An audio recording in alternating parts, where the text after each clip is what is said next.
सोचिए एक ऐसी शादी जिसमें शादीशुदा होकर एक औरत के पति बनकर भी आप बैचलर वाले पूरे मजे ले सकते हैं। ना तो आपको बच्चों के खर्चे की कोई टेंशन, ना ही पत्नी को आपको खर्चा देना है। मतलब किसी भी मर्द के लिए ये सपने जैसा होगा। लेकिन जिस चीज को आप सपना सोच रहे हैं दोस्तों, आज दुनिया के कई मुल्कों में वो हकीकत बन चुका है। दोस्तों, एक ऐसी शादी का चलन अब बढ़ने लगा है जो आज के जो मौजूदा दौर की शादी है उससे बिल्कुल अलग है, बिल्कुल जुदा है। तो सवाल ये कि क्या यही आने वाले वक्त में, भविष्य में शादी कुछ इस तरह से ही होंगी? और अगर ये चलन भारत में आता है दोस्तों, तो उसके क्या गंभीर परिणाम या क्या अलग परिणाम हो सकते हैं, ये सब कुछ मैं आपको बताने वाली हूँ। दरअसल एक आर्टिकल फर्स्ट पोस्ट में मैंने देखा और ये बहुत ही इंटरेस्टिंग आर्टिकल है दोस्तों। इस आर्टिकल में बताया गया है living apart together. Living apart together यानी कि LAT, ये एक नई तरीके की शादी है जो कि पश्चिम के देशों में, वेस्ट के देशों में बहुत ही ज़्यादा पसंद की जा रही है। लोग अब उसकी तरफ बढ़ रहे हैं। अब आप कहेंगे कि इस शादी में बाकी शादियों से क्या अलग होता है? शादी में बिल्कुल सेम होता है। शादी में वही सेरेमनी होती है, दूल्हा दुल्हन एक दूसरे का हाथ पकड़ते हैं, सारे रस्म रिवाज वही होते हैं, परिवार वाले पार्टी करते हैं, रिसेप्शन होता है, सब डांस करते हैं। लेकिन उसके बाद का जो शादी का पूरा डायनेमिक्स है वो बदल जाता है। दूल्हा अपने घर जाता है और दुल्हन अपने घर जाती है। दोनों सहमति से ये तय करते हैं कि दोनों अलग अलग घरों में रहेंगे। हो सकता है कि एक ही बिल्डिंग के अलग अलग घरों में, या फिर अलग अलग शहरों में, या फिर एक ही शहर के अलग अलग घरों में। लेकिन दोनों सहमति से ये डिसाइड करते हैं और शादी से पहले ये डिसाइड करते हैं कि दोनों अलग रहेंगे। अब आप कहेंगे कुमकुम, इसमें क्या नई बात है? ऐसे तो बहुत सी शादियां हैं जिसमें नौकरी की वजह से या दूसरे कारणों की वजह से कई बार पति पत्नी को अलग रहना पड़ता है। बिल्कुल सही बात है दोस्तों। हमारे बीच भी ऐसे बहुत से लोग हैं जो शादी में हैं, जिनके पति गवर्नमेंट जॉब में हैं, या फिर सेना में हैं, या फिर पत्नियों की दूसरी शहर में नौकरी लगी और मजबूरन पति पत्नी को अलग रहना पड़ता है। लेकिन ये एक वजह होती है, मतलब वो एक मजबूरी होती है और वो हमेशा के लिए नहीं होता है। कुछ साल की नौकरी होती है, पत्नी पूरी कोशिश करती है कि वो भी उसी शहर में आ जाए, लेकिन अगर नहीं आ सकती तो पति कोशिश करता है कि जितनी जल्दी हो सके वो साथ में हो, अपने परिवार के साथ में हो। ये मजबूरी होती है बेसिकली। लॉन्ग डिस्टेंस रिलेशनशिप्स में जो शादियां होती हैं वो मौत से नहीं हो रही है, वो मजबूरी में लॉन्ग डिस्टेंस रिलेशनशिप में होती हैं। लेकिन दोस्तों, लिविंग अपार्ट टुगेदर नाम की ये जो शादी है, इसमें पति पत्नी शादी से पहले ये डिसाइड कर लेते हैं कि हम अलग अलग रहेंगे। इसमें बहुत से लोग ये तय करते हैं कि उनकी शादी ओपन रिलेशनशिप में रहेगी, मतलब वो बाकी लोगों के साथ भी संबंध बना सकते हैं। लेकिन ज्यादातर लोग ये भी तय करते हैं कि हम एक दूसरे के साथ कमिटेड रहेंगे। तो फिर आप कहेंगे कुमकुम, शादी करने की जरूरत ही क्या है? आदमी बॉयफ्रेंड गर्लफ्रेंड की तरह ले ले, मतलब कमिटेड रिलेशनशिप बॉयफ्रेंड गर्लफ्रेंड के बीच भी तो हो सकता है। ये बात सही है दोस्तों, लेकिन शादी बेसिकली एक कपल को, पति पत्नी को एक साइकोलॉजिकल और एक सोशल स्टेबिलिटी देता है। आप कितने भी साल लिव इन रिलेशनशिप में रह लें, लेकिन आपको शादी जिस तरह का सोशल स्टेटस या फिर सोशल एक्सेप्टेंस या फिर मेंटल एक्सेप्टेंस या इमोशनल एक्सेप्टेंस देती है, वो आपको किसी भी हाल में कोई ओपन रिलेशनशिप या कोई लिव इन रिलेशनशिप नहीं दे सकती। लेकिन फिर भी अब जो चलन बढ़ रहा है वेस्ट में, वो ये बढ़ रहा है कि हम आपसे प्यार करते हैं, हम आपसे शादी भी कर रहे हैं, हम पूरी जिंदगी भी साथ बिताना चाहते हैं, लेकिन मेरी एक स्पेस है, मैं नहीं चाहता या मैं नहीं चाहती कि आपकी उस स्पेस में घुसपैठ हो। दोस्तों, इसी आर्टिकल में मनोवैज्ञानिक एलिजाबेथ शॉ इसके पीछे वजह बताते हुए कहती हैं, जिन लोगों को रिश्तों या जीवन का काफी अनुभव है, उनका कहना है कि मैं वास्तव में एक व्यक्ति से प्यार कर सकता हूं, लेकिन मुझे अब पारंपरिक संबंध रखने की जरूरत और उससे आने वाले सभी प्रभावों से प्रेरित नहीं हूं, जैसे कि देखभाल करने वाला होना या संपत्ति देना या फिर वित्त साझा करना।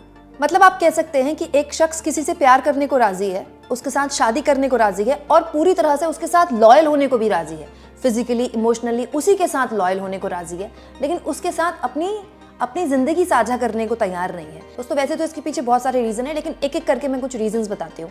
सबसे पहला रीजन जो है वो लेट मैरिजेस है।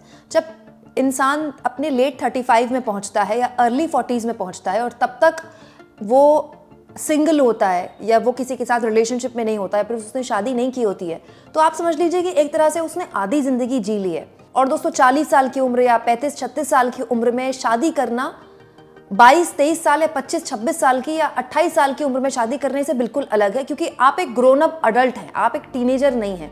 लेट 35 में अगर कोई लड़की या लड़का होगा तो वो मान कर चलिए, अगर वो सिंगल है तो वो अच्छा खासा कमा रहा होगा, उसको फाइनेंशियल स्टेबिलिटी होगी पूरी तरह से, और उसकी अपनी एक ज़िंदगी बन गई है जिसमें उसका एक पैटर्न है, उसका खाने पीने का एक तरीका है, उसको रहने का एक तरीका है। और जैसे जैसे हम उम्र में बड़े होते हैं, हम उम्र के पड़ाव में आगे बढ़ते हैं, हमारा किसी दूसरे इंसान के साथ कोएग्जिस्ट करना या फिर उसके साथ रहना और ज़्यादा मुश्किल हो जाता है। मतलब हालांकि ये हर किसी पर लागू नहीं होता, बहुत से लोग लेट मैरिजेस भी करते हैं, मैं यहाँ पर किसी को किसी भी तरह क्रिटिसाइज़ नहीं कर रही हूँ, बट बाय डिफ़ॉल्ट ये लोग जो कि इस तरह की शादियों में जा रहे हैं जिसमें वो अपनी मर्ज़ी से अलग अलग रहते हैं, उनका ये मानना है कि किसी के साथ शादी करना, किसी के साथ ईमानदार रहना, किसी के साथ अपने सुख दुख बांटना और किसी के साथ फिजिकल और इमोशनल इंटीमेसी शेयर करना एक बिल्कुल अलग बात है, लेकिन उनके साथ रहना, उनके साथ अपनी स्पेस शेयर करना, अपना कमरा शेयर करना, अपना घर शेयर करना उम्र के इस पड़ाव में मुश्किल है। हालांकि इसमें भी पेंच है, अगर इस तरह के रिश्ते में बच्चा हुआ तो फिर इस रिश्ते का क्या भविष्य है, इस शादी का क्या भविष्य है, क्योंकि बच्चा अगर है तो वो एक कपल का बच्चा है, तो वो केवल माँ कैसे पाले, पिता भी चाहेगा कि वो साथ आए। तो अगर ऐसा कुछ हुआ तो या तो कपल को वापस से साथ आना पड़ेगा, लेकिन अगर ऐसा हुआ तो फिर उस शादी में और बाकी शादियों में फ़र्क क्या रहेगा। बेसिकली ये एक ऐसा अरेंजमेंट है जिसमें आप शादी का सुख तो भोगना चाहते हैं लेकिन शादी की जिम्मेदारियां नहीं उठाना चाहते। दोस्तों विदेश में ये पॉसिबल है क्योंकि वहाँ की ज़िंदगियाँ बिल्कुल अलग अलग हैं। दो लोग अगर साथ में काम करते हैं, दोनों की शिफ्ट्स अलग अलग है, कई बार तो लोग मिलते भी हफ्तों में हैं एक दूसरे से, क्योंकि दोनों का बिल्कुल काम अलग है, दोनों की ज़िंदगियाँ अलग हैं, दोनों की फ्रेंड्स अलग हैं। लेकिन हमारे देश में चीज़ें बिल्कुल अलग हैं, क्योंकि हमारे देश में जब शादियाँ होती है तो हमारे देश में शादियाँ दो लोगों के बीच नहीं होती, दो परिवारों के बीच में होती है। तो अभी निकट भविष्य में तो हमारे देश में इस तरह की शादी एग्जिस्ट कर जाए ये बहुत मुश्किल है, क्योंकि हमारे देश में शादी ही इसलिए की जाती है क्योंकि परिवार आगे बढ़ाना है। मर्द को बताया जाता है, लड़के को बचपन से मतलब जवान होते होते ही बताया जाता है कि तुम्हें अपना वंश आगे बढ़ाना है। तो हमारे घर में, हमारे परिवारों में या हमारे समाज में शादी का जो प्रारूप है वो बिल्कुल अलग है, लेकिन विदेश में जो शादी का प्रारूप है वो बिल्कुल अलग है। लेकिन इसमें भी कोई दो राय नहीं है दोस्तों कि हमारे देश में भी अब इस तरह के वाक्य आपको देखने को मिलेंगे जहां एक कपल शादी करता है, साथ रहता है और साथ में ये डिसाइड करता है कि वो बच्चा नहीं करेंगे। वो उनमें कोई मेडिकल प्रॉब्लम नहीं होती है, लेकिन वो ये डिसाइड करते हैं कि वो बच्चा नहीं करेंगे और जितना भी पैसा वो कमा रहे हैं वो उसको एंजॉय करेंगे, उस पैसे से उसको कहीं इन्वेस्ट करेंगे, घूमने जाएंगे, ट्रैवल करेंगे।